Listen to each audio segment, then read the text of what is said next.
as Mr. Mukunth is full of knowledge, especially on the Transfer of Property Act, and when we were connecting with Mr. Mukunth, we did try to connect him with a lot of times. He said that sometimes he was awfully busy, but we told him that we have learned from Adi Lakshmi ma'am, knowledge partners of legal allied groups, that try until you succeed. That's what of the moral is. And it's always better to try and fail rather than failing to try. But at the same time, ultimately we persuaded it was not that his intention was not to join us, but he was awfully busy because he's quite popular down south. But as they say, good things always do come, and they always come with fruits. And the factum today, we, as they say, life is also an eco. Mr. Mukunth took us time to take back. So we had to make him, it's one of the rare occasions where the resource person had to be made to wait for an hour. And I just had to send him time and again the messages. And Mr. Mukunth does not require any introduction as such. Those who have been connected and watching his webinars, primarily on the Legal Allied group, and more so, people also know that he's closely associated with the current Tamil Nadu cases. He's one of the, on the editorial board, and also associated with the prestigious law firm of Sir Bhuman Associates. And his knowledge, and while we have been holding webinars, a lot of people have been telling us to the effect that you should connect with Mr. Mukunth, and that could be one of the best gifts which one can have during these testing times. And he also agreed that this can be a gift or not, I do not know. But yes, I will definitely transfer the knowledge to you. And what type of knowledge you will have, it all depends. If you again gain professionally, it becomes, he will tell us whether it will be a movable asset or an immovable asset.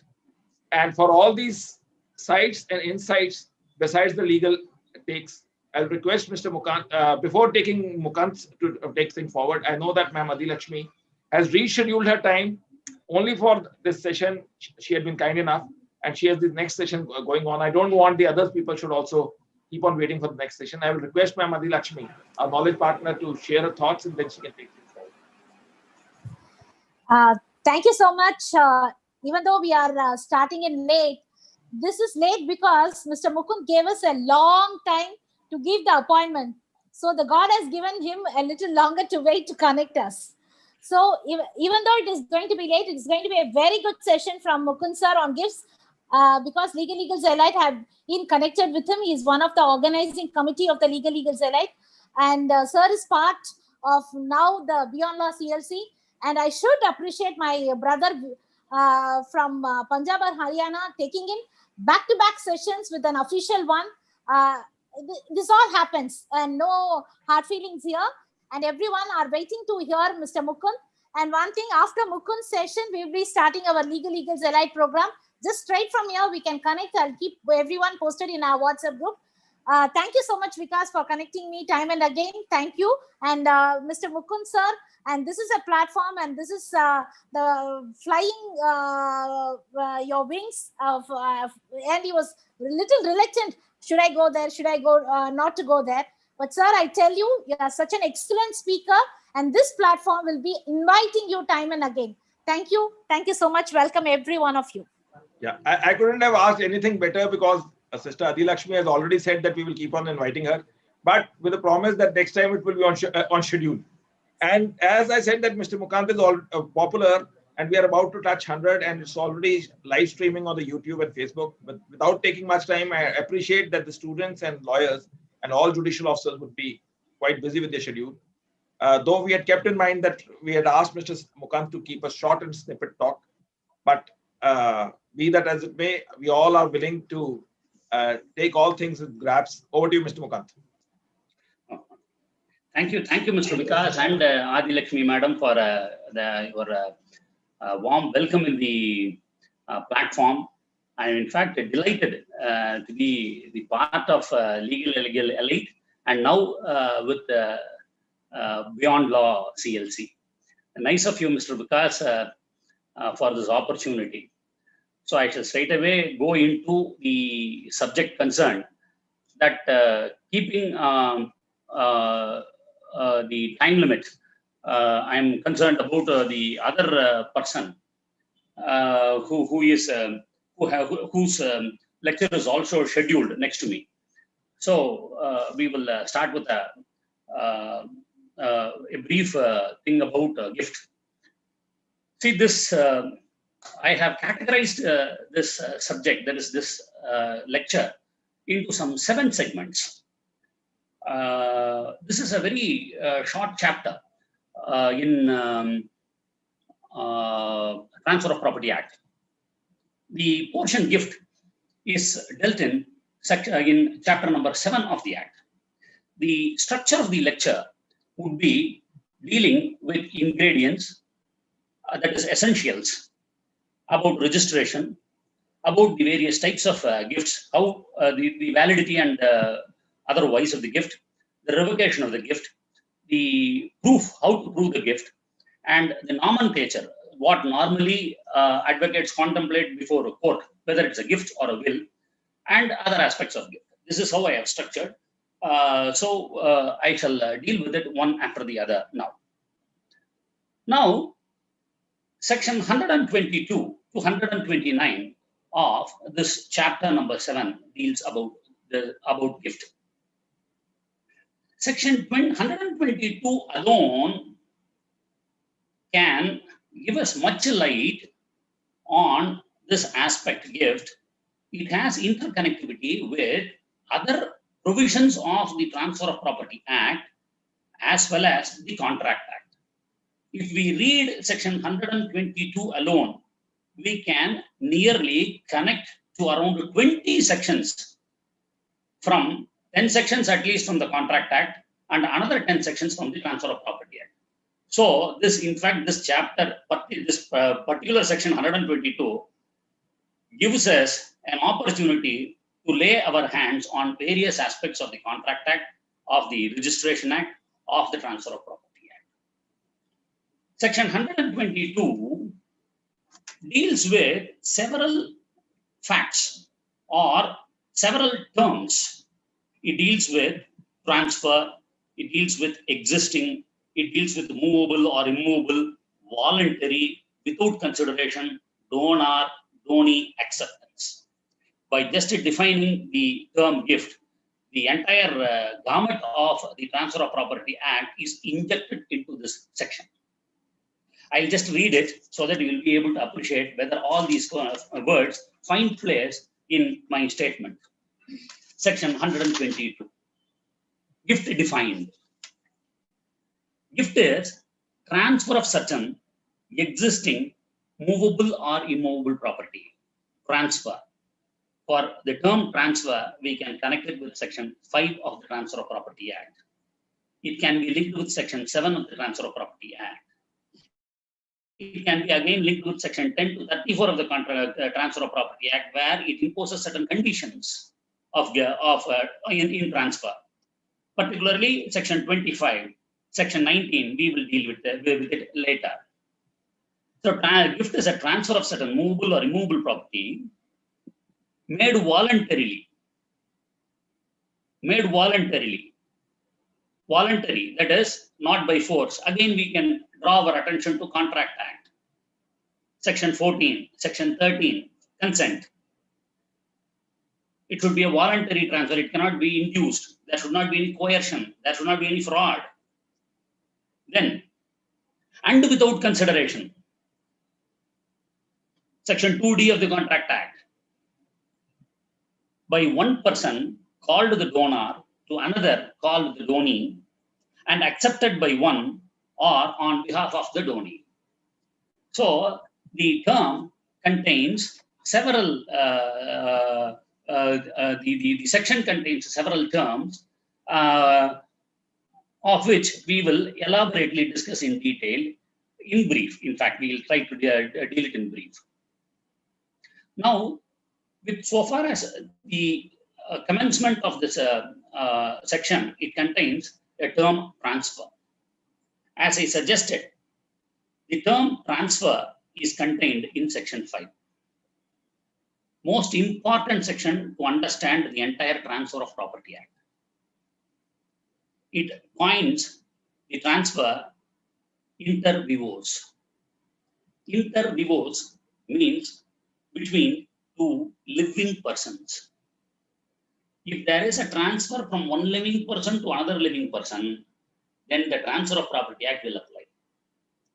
If there is a transfer between one person to another living person,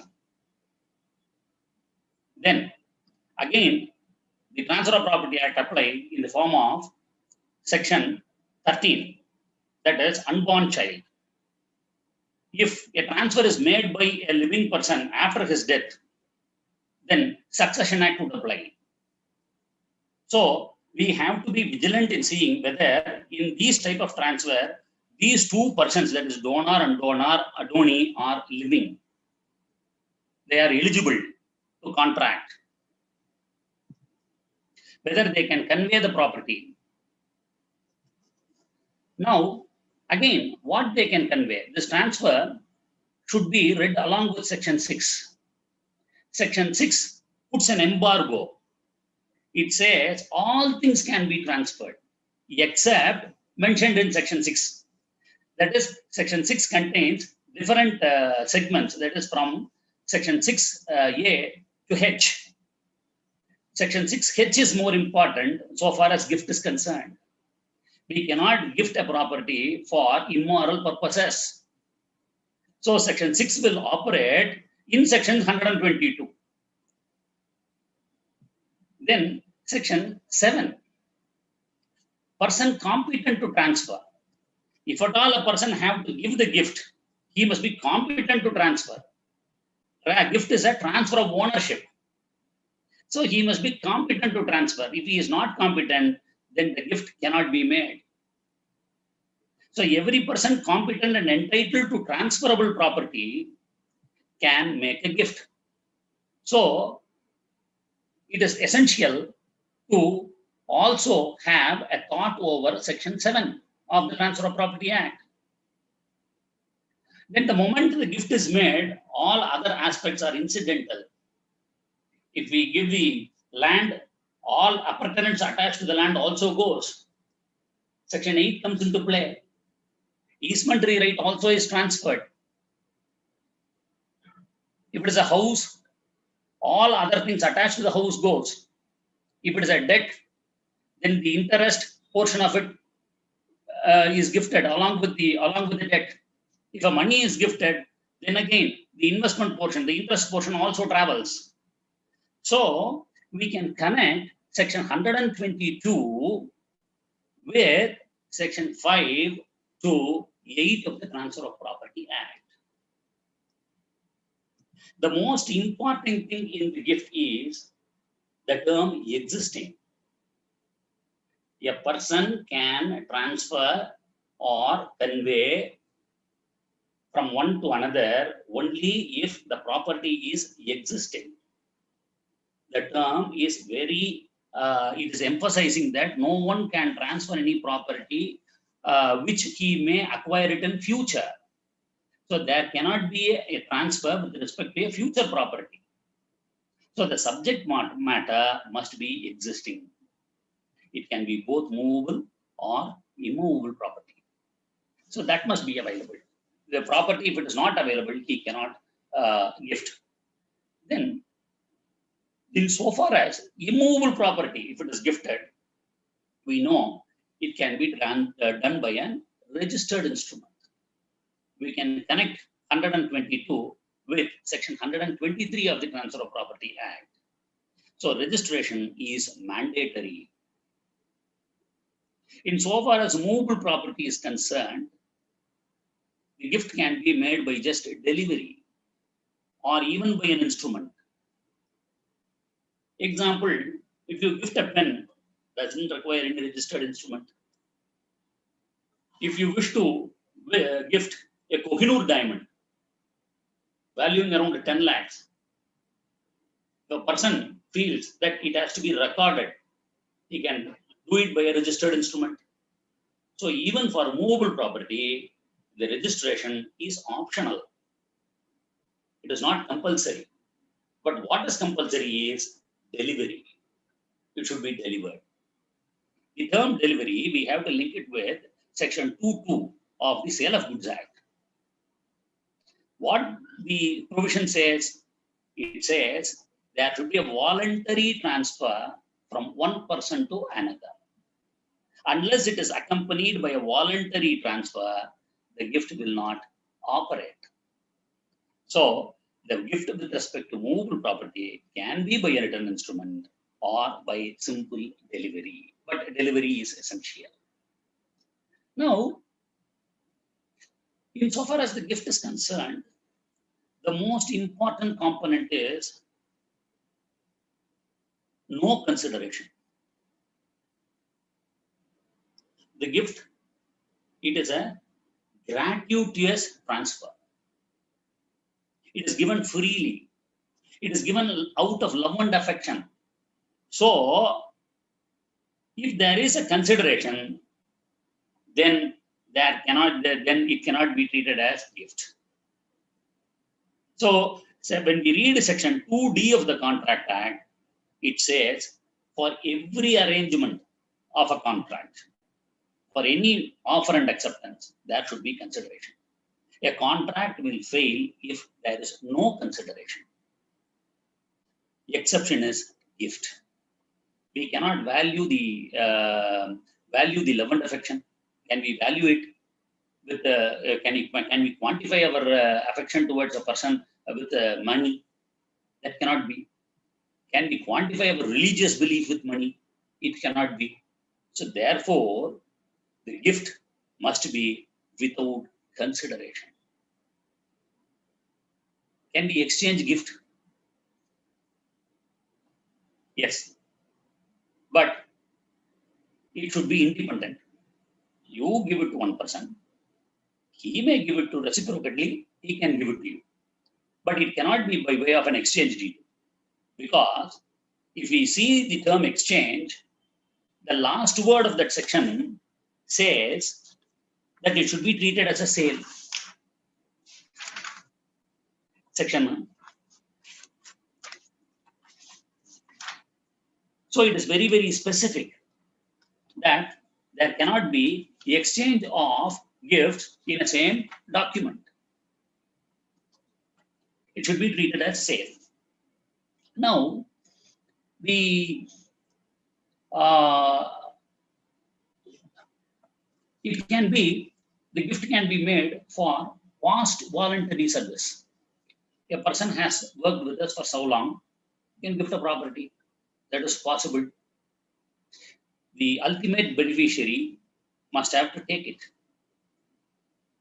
So, it can be by way of charity even.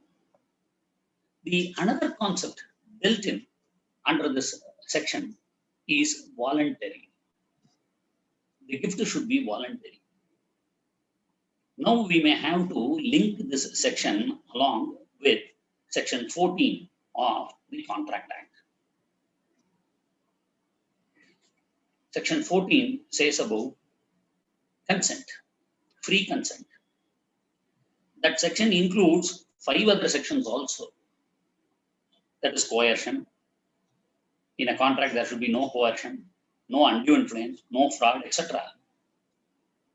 So if these elements are available, then we cannot say that it has been voluntarily done or the gift is valid. If there is a presence of fraud, then automatically the gift becomes invalid. See, in any type of contract, section 10 of the Contract Act will come into force. Section 10 of the Contract Act says, all agreements or contracts, if they are made with free consent of the parties competent to contract for a lawful consideration and with a lawful object, and he are not hereby expressly declared to be void. So, the presence of the terms, namely free consent, is very much available in gift. Unless there is a free consent, a gift cannot be made, or it can be challenged later. The parties must be competent to contract. A minor cannot gift, but minor can be a beneficiary. That is possible. that they say a term for competence is sui generis, sui juris, SUIJURIS. It means competence of the parties to enter into any sort of contract with free consent. AIR 1967, Supreme Court 878. Subhash Chandra versus Ganga Prasad. AIR 1967, Supreme Court 878. Okay, the opposite term is for sui generis is alieni juris. Sui juris, alieni juris. It means someone under the control of the other. If someone is under the control of the other, then if it has been proved, then the gift becomes invalid. See, we have various terms to supply meanings to each of these terms under section 122 of the Act. Here again, we must have to see influence. That is undue influence, section 16 of the Contract Act. We may have to again see what is influence and what is undue influence. Mere influence is recognized, but only undue influence is not recognized. If a person prevails over the other person, genuinely, a son says, "Father, I doubt the other person in the family, so therefore, to protect the property, please give it to me." He might have suggested his father, but can we say it is undue influence? No, that is not possible. A difference is made in AIR 1976 Supreme Court. AIR 1976 Supreme Court 163. 163. Ashraf Sheikh versus Solomon Bibi. So the concept voluntary is most important in a gift. Then we will move on to other terms, namely donor and donee. Donor is a person who gives the gift. He gives his property to another person. Donee, we can call him a beneficiary under the gift. So what are all the things secretly injected into this term donor? The donor must be alive. Transaction inter vivos, between two living persons. So even the word is mentioned as donor alone. All other complemental facts have to be seen with associated with this word, meaning the donor must be alive.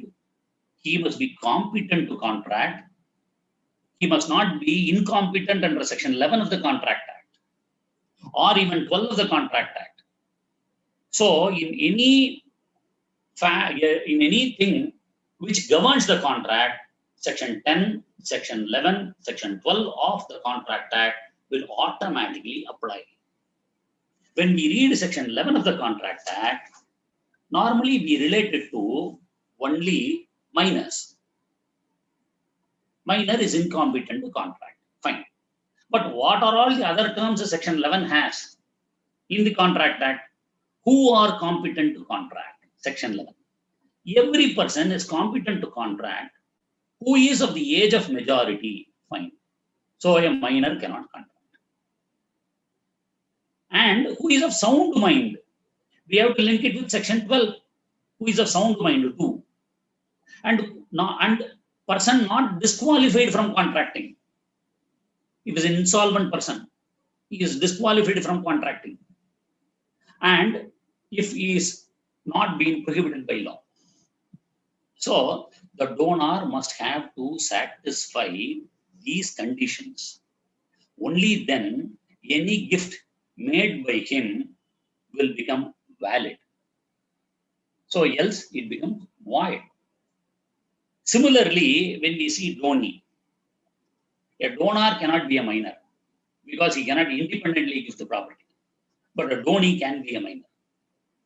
A donee can receive the benefit through a guardian. So he can accept the gift, but he cannot give the gift.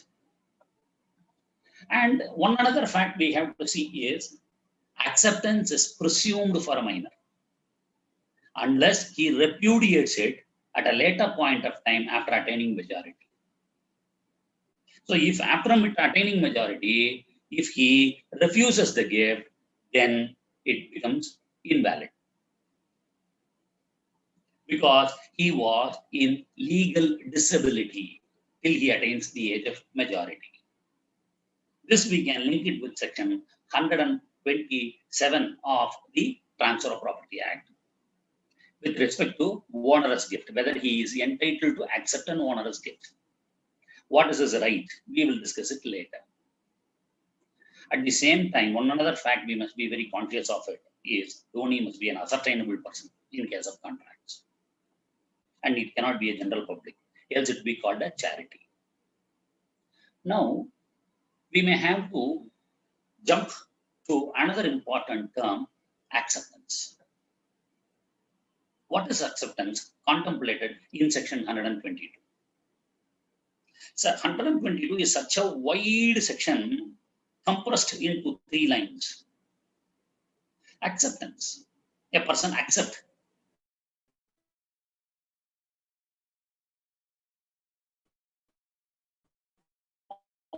or receives. The only circumstance we can infer.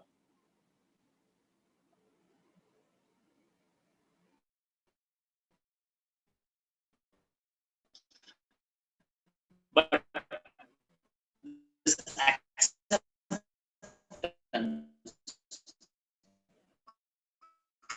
should be capable of giving. If suppose the donor has given it, the donee says, no, I will take it after 5 years. He has not expressed his consent to accept the gift immediately. After by the time in the 4th year, if the donor has become incapable, or assuming if the donee says, no, I will take it after 5 years. And in the 4th year, the donee dies. Then also the gift fails. So there is no particular form of acceptance. But only thing to be seen is whether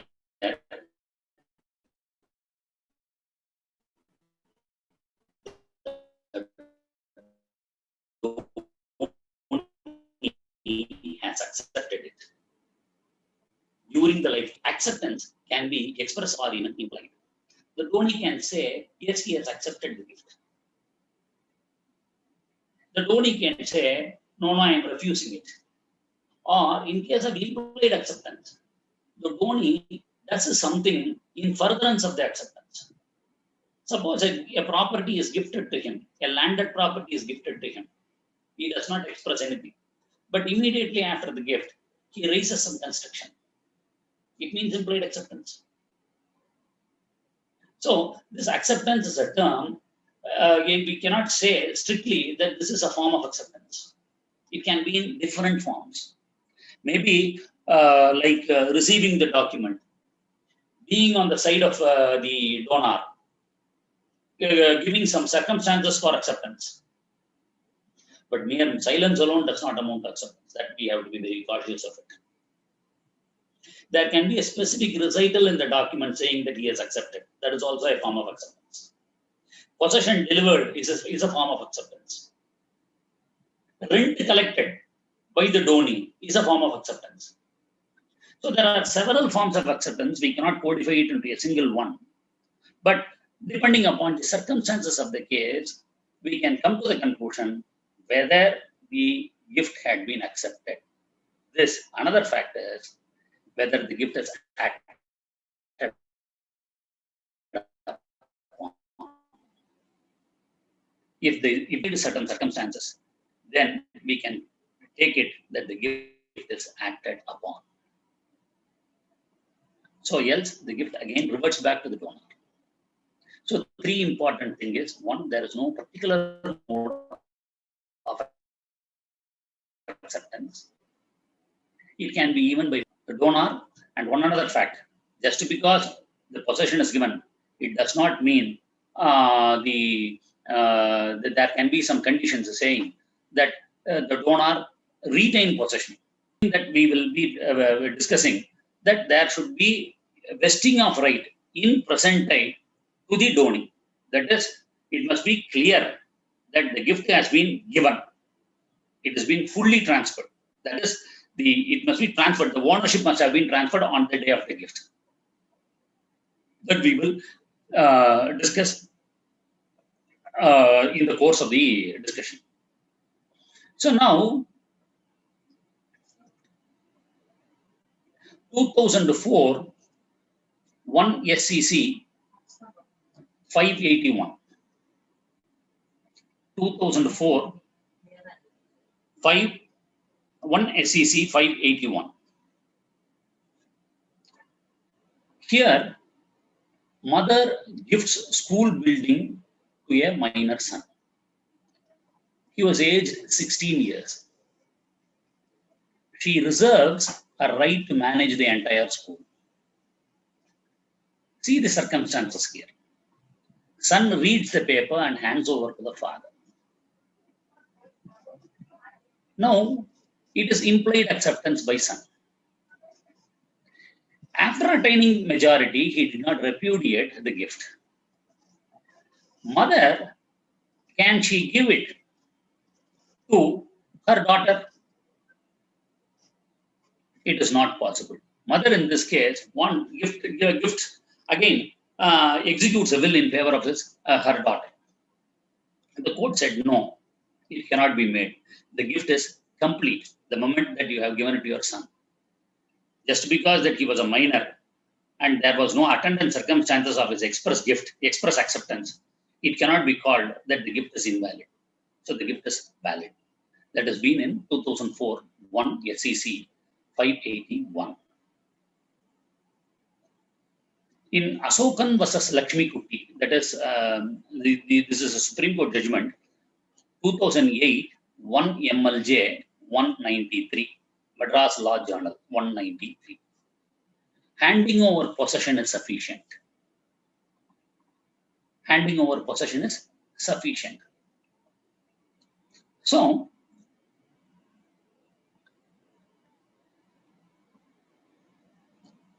next we shall come into the aspect of registration.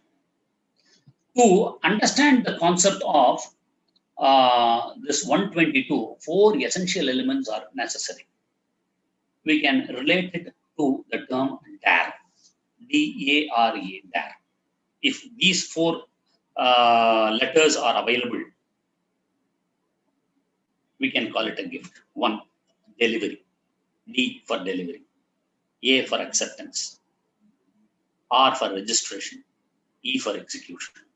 So that should be an execution, that should be an acceptance, that should be a registration, that should be delivery. So these 4 things are very essential to find out whether the gift is complete or not. The another section which deals about registration is 123. This is a formality. The Registration Act has made it compulsory.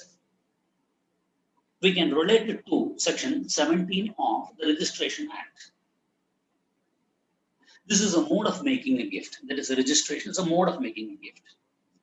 In case of immovable property, it should be registered.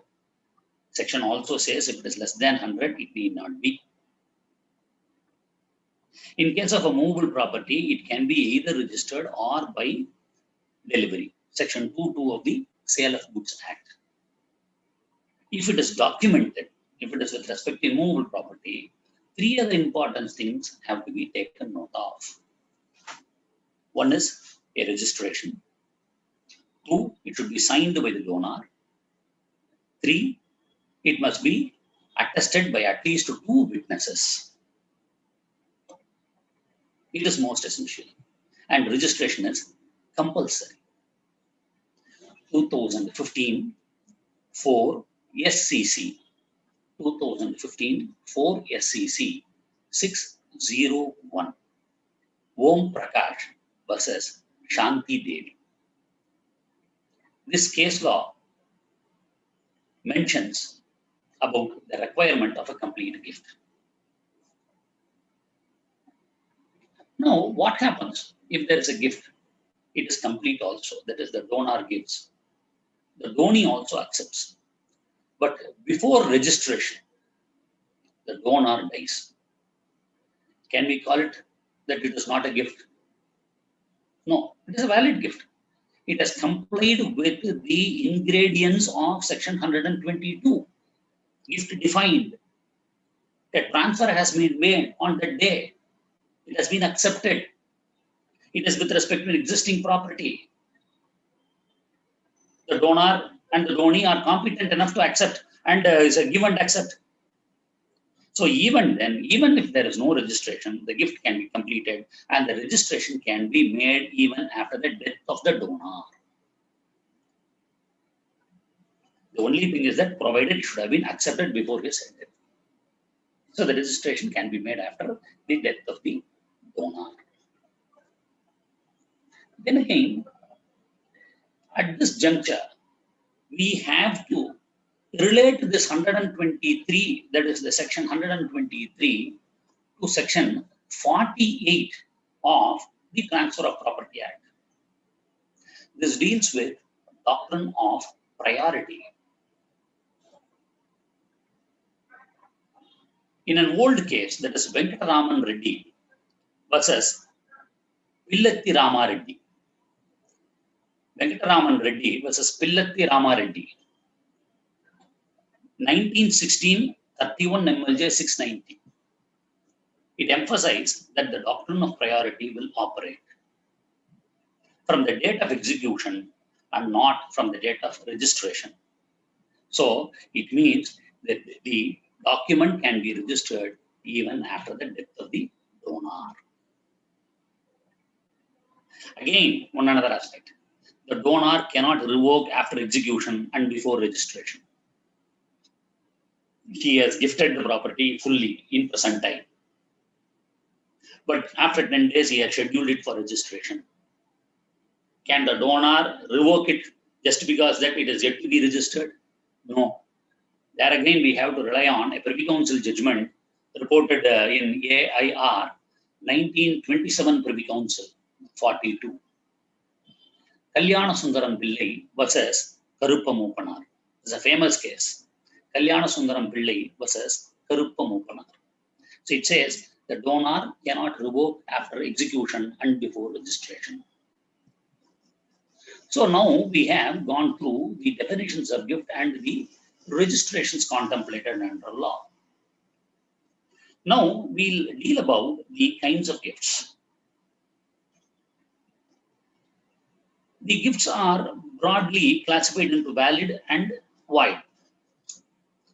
To segmentize into the validity of the gift, we can rely on section 122. If it complies with all the requirements of section 122, then the gift is valid. Suppose if it's hit by some of the sections, like section 6, section 123, and 24 to 124 to 127, some of the aspects, then the gift is void. Section 6, subsection H. If the gift is made for immoral purpose or unlawful purpose, then the gift is void. It is hit. It's a void gift. Have like illicit relationship. Now, section 102.22 says the donee, if the donee dies before acceptance, again the gift is void.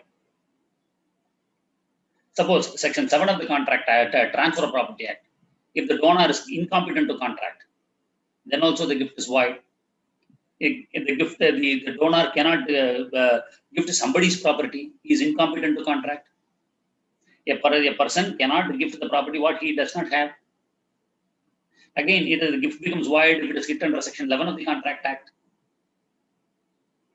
and section 14 of the Contract Act. So in all these factors, the gift becomes void. Another aspect where the gift becomes void is gifting future property. A man says, I am going to purchase a property which I will give to you. So the property is never in existence. Section 122, we say the term existing. So a person can only gift an existing property and not the future property. If a future property is gifted, it is void under section 124. So in all these, suppose if there are several donees, if a man gifts to several persons, and if one of that person, or if one person alone refuses to accept the gift, then the gift becomes void with respect to that person alone. We can relate it to with section 125. If one donee does not accept it, then it becomes void so far as he is concerned.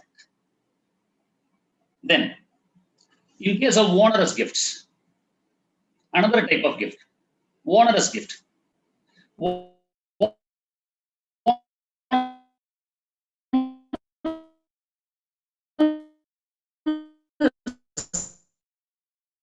Gift is a gift with a mortgage, for example, that he can take the property only after discharge of the obligation. He had to satisfy that obligation. If an obligation with respect to several properties are made in one document, then if one property is burdened with an obligation and other property is not burdened with an obligation, then there is a choice for the donee to accept or reject wholly. Mr. Mukunth, just check it out. Your net connection is slightly wavering off. If it could be connected properly. Is it fine now? Yeah, it's better. Okay, fine. So, the obligation is the beneficiary, that is the donee, must have to either accept it or reject it completely. The only choice available to him is either accept or reject. But if it is by a separate document, if it is burdened with one and there is no burden in the other, then he can choose. He can accept one document and reject another document. That is possible. So the donee has the choice depending upon the how it has been given to him. Suppose an onerous gift is given to an incompetent person, namely a minor. Then minor, after attaining majority, he can reject it. Reject an onerous gift. He can say, no, I cannot bear this burden. So then also the gift becomes void. In all other cases, in all other cases, we call it a simple gift. That is, one gives it to the other. It's a simple gift. And suppose all the properties are gifted to him, both movable and immovable. We call him a universal donee. A complete, wholesome gift is given to him. And the thing that we have to see is, now we have dealt with the essentials under the Act, that is 122. The registration formalities under 123, and of course, doctrine of priority, section 48 of the Transfer of Property Act. The kinds of gift, that is, from in every section there are certain gifts becoming void and certain other gifts becoming valid with onerous conditions. These three segments we have now discussed. We have to see about revocation of gift. When it can be revoked. A gift can be revoked as provided under section 126 of the Act. In simple terms, if the donor has reserved his right, then the gift can be revoked. Simple. What will happen if he has not reserved his right? Naturally, he cannot revoke. So, revocation, for the purpose of revocation, he must have put some condition. It can be revoked when when certain elements of fraud, coercion, or undue influence can be surfaced. So on these counts alone, these two counts, that is one by recession and another by agreement. That is, one by recession means by itself, by coercion, fraud, or undue influence, it is revoked. By agreement, that is mentioned in the deed itself, then it is revoked. Except under these two exceptions, these conditions, the gift cannot be revoked. So generally, the gift cannot be revoked.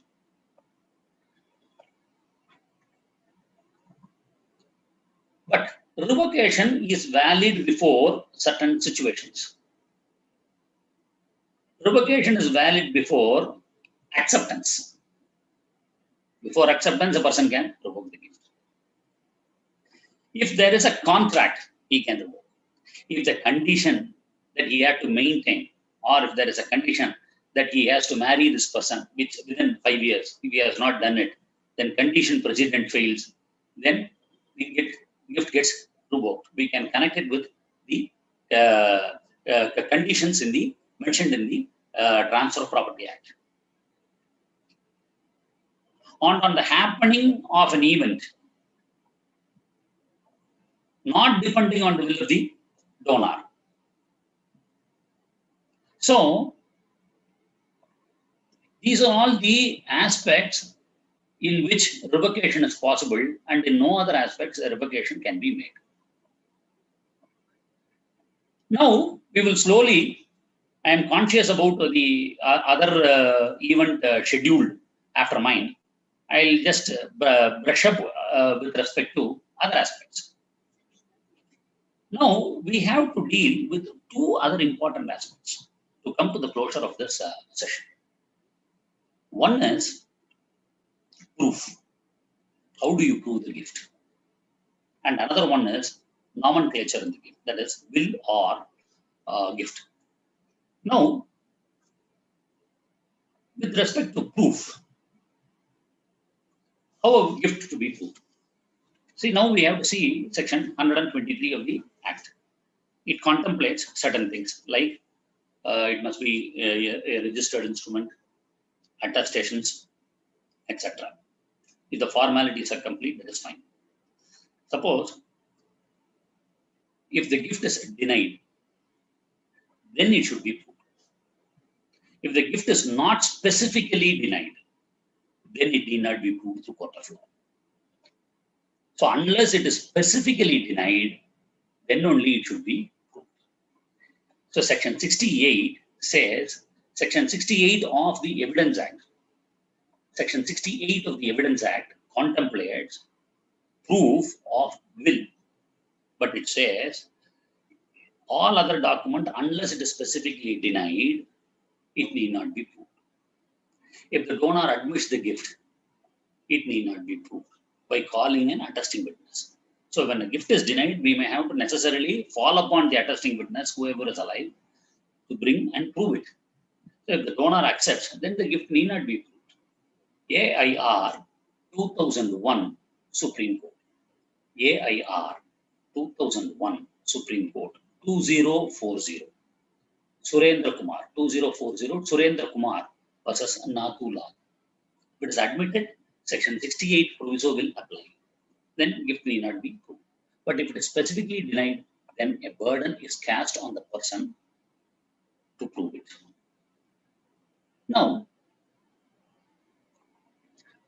we can de-line it with will.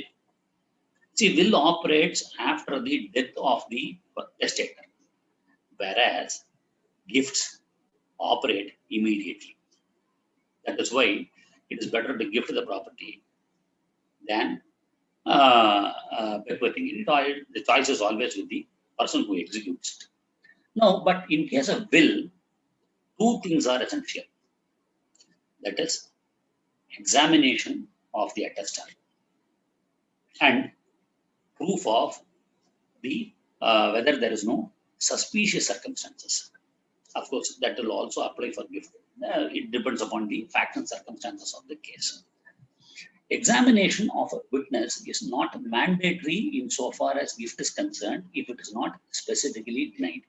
But examination of witness is necessary in case of a will to prove the will, because armchair rule doctrine will apply, so that the judge concerned must have to sit in the armchair of the testator and see that whether if he would have been the testator, what he would have done. So he must have to remove the element of suspicious circumstances also. Even if the will is proved, he must have to he must have to see whether there is a suspicious circumstances. So will carries more burden than gift. Of course, insofar as attestation is concerned, the animus to attest must be available. So that is also there, another factor to see.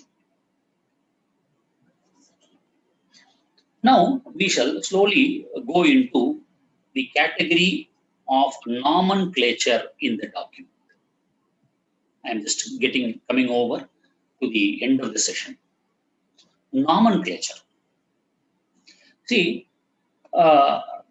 one another aspect we may have to confirm is whether the transfer operates immediately. If the transfer operates immediately, that is in present, that is if the donor gives the property immediately or vests the rights on the donee, either now or later, that is later means he gives the possession later, he may retain the possession, then it is to be termed as a gift. Will, it operates only upon the death of the testator. So we have to see whether it is an in presente document or not. The donor can postpone the enjoyment. He can postpone the enjoyment. He can retain possession. So we cannot call it a will. So we have to see whether the ingredients, namely whether he has vested the interest in the property to the donee immediately. AIR 1996 Supreme Court, AIR 1996 Supreme Court, 2220, Namburi Basava Subramaniam versus Alapatti, Himavati and others. So here they say that it should be an in presente document. Of course, the donor can retain possession with herself, and she can also enjoy the rent. One another interesting case where it deals with several provisions of the Transfer of Property Act is P.K. Mohan Ram's case. P.K. Mohan Ram versus B.N. Anantachari and others. P.K. Mohan Ram versus B.N. Anantachari and others. It is reported in 2010 for SCC. 2010 for SCC 161. See, peculiarly, the donor, the person, she says that she gifts the property to around 16%. That is, all of them are related. She says, I and you shall enjoy. But she says, I have no right to cancel the settlement. And all other aspects, there is in para 24, 29, even though she says that I have the absolute power of enjoyment and you don't have, and the totality of the circumstances shows that it is a gift. That is, it has vested the right on the donee. And the court, relying on section 19 of the Transfer of Property Act, that is vested interest. Vested interest. See, one other aspect we have to necessarily see is, one thing should be certain, the death is certain. The person gifts the property, but he qualifies with a statement saying, after my death, you take the property. That is, you enjoy it. Here, we have to see whether if he has postponed the enjoyment of the donee later, but gives the property now. He says that the property I have given it to you, but I will enjoy it. But I will enjoy it till my lifetime. Then section 19, vested interest would operate. One aspect is that death is certain. So after his death, he can take it. So even though he need not specify the time. So just because the enjoyment is postponed, it cannot be inferred that the interest is not vested. The last the paragraph of section 19 clears that it should be presumed that the interest is not, it is not that the interest is not vested. So it should be presumed. It should be given effect to a settlement rather a will. So these aspects must have to be considered. That is, whether it is a will or not. The nomenclature is not important. It has to be seen whether he has the donor has given the gift or not. Of course, other aspects we may have to see to conclude this section is like to avoid the creditor, the donor, he may write it to the donee. That is always possible, expecting some suits against him and a decree against him. So, in fact, it is, even though he might have to avoid the creditor, he might have done it. But what law says, in the previous session, we have dealt with that. There cannot be a presumption to only to avoid the creditor he has done it. That is possible. A donor can always give it. And it is a burden on the creditor to prove it. And the other aspect is we cannot gift the undivided share of a co-partnership property. That is not possible. So with these things that we have totally dealt the concept of gift, because I am also now time constrained to keeping it in view that the other session, the back-to-back session, is proposed to be started in another few minutes. So I wish to slowly conclude saying that we have almost covered on the 7 aspects of gift, that is on the essentials of a gift, section 122, containing very many terms injected into section 122, saying that it's a transfer, existing, voluntary, movable and immovable property, consideration, that is without consideration, donor, donee acceptance. This is in section 122. When we come into section 123, it deals about registration of the immovable property and priority rights of the persons who has documented it, and the kinds of gift. For so far as kinds of gift, we have seen the valid gifts under 122, and void gifts under certain circumstances, onerous gifts, and whether the gift can be revoked. We have to rely on section 126 of the Act. He must have reserved his right and proof of the gift. Unless the gift is specifically denied, the gift need not be proved. And the nomenclature, whether it is a will or a gift, if it is an in presente document, that is a vested interest is created on the donee, then the gift is complete and is acceptance, even though the possession can be postponed.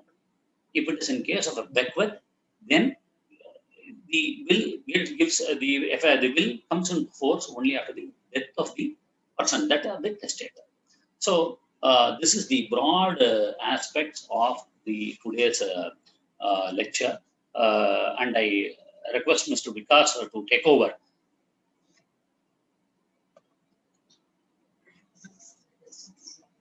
Yeah, Mr. Mukunth. Yes, sir. Yeah. I don't Thank want you, to. Mr. Vikas. No, it's always. So I have to rush it out. Sorry. No, we will take a better detailed sessions.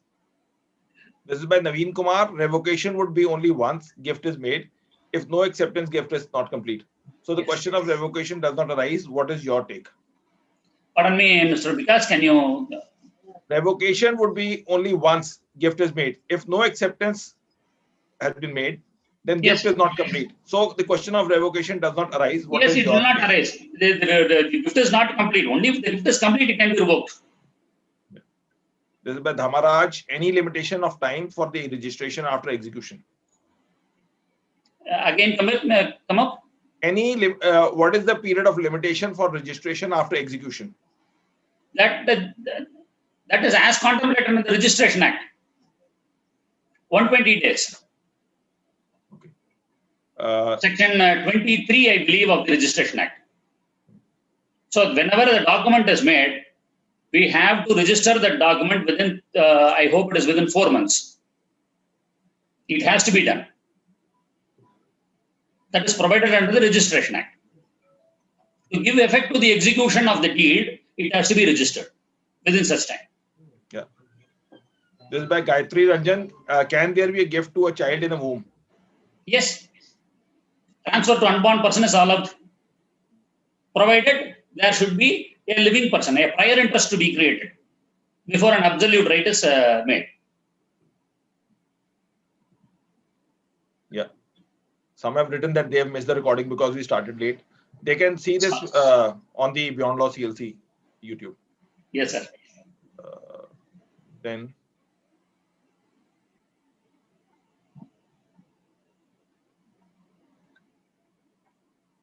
can a verbal communication for gifting by a person be executed after his/her death if it is a written but not registered document?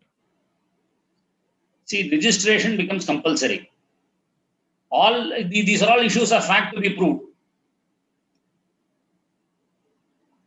Okay. SMK says, kindly explain the onerous gift again. Yes.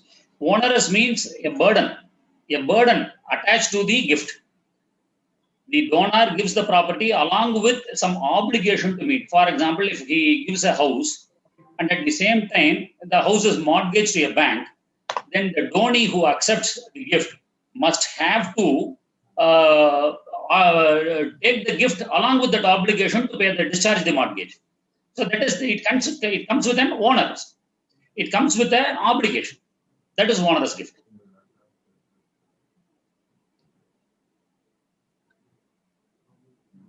This is, could you explain the difference between a settlement deed from gift deed? Yes, settlement deed is made within the family members. If it is a third party, we call it a gift deed. It is more with respect to the stamping of the document. Is a declaration in a declaration suit, plaintiff is a sister of the defendant? These are all facts. Yeah, it's a fact-based question. So I will request Adi Lakshmi ma'am to propose a vote of thanks. Donnie, Adi Lakshmi ma'am.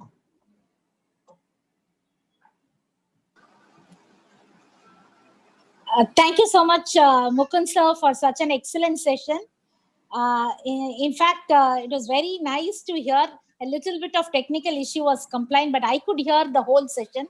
But I saw in the chat box that some people couldn't hear certain portions. But maybe due to network issues, these things happen.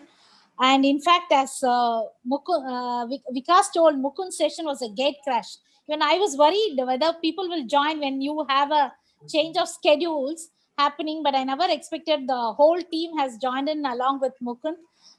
Thank you so much, Vikas, for inviting all our friends down south to your platform. It seems you are a very busy person there. We should be coming in person to see you once the COVID-19 situation. Definitely. And everyone are happy that we are getting connected. Even though it is little delayed, it's all knowledge sharing. And the next session is only by Professor Dr. Vijay Lakshmi. She was happy enough to reschedule the session. So we are starting now. So I request all the participants who are here, joined us, kindly connect to the next session, which will be starting within few minutes. Thank you so much, Mukunth sir. Thank you so much, all the participants from both Beyond Law CLC and the Legal Elite platform. And thank you, Vikas, and your team doing a wonderful job. And this note, we are wishing happy Pongal here. Maybe you call it Makar Shankranti. Tomorrow, happy. You happy call Lodi. it as Lodi. Yes, it's Makar Shankranti, Lodi, and Pongal in every form. But it's a farmers' celebration. It is agriculture that's going to stand apart. Maybe what the bill is going to, or the act is going to say, or any new bill is going to come up. We do not know, but let's all wish everything is good in this Pongal and Lodi.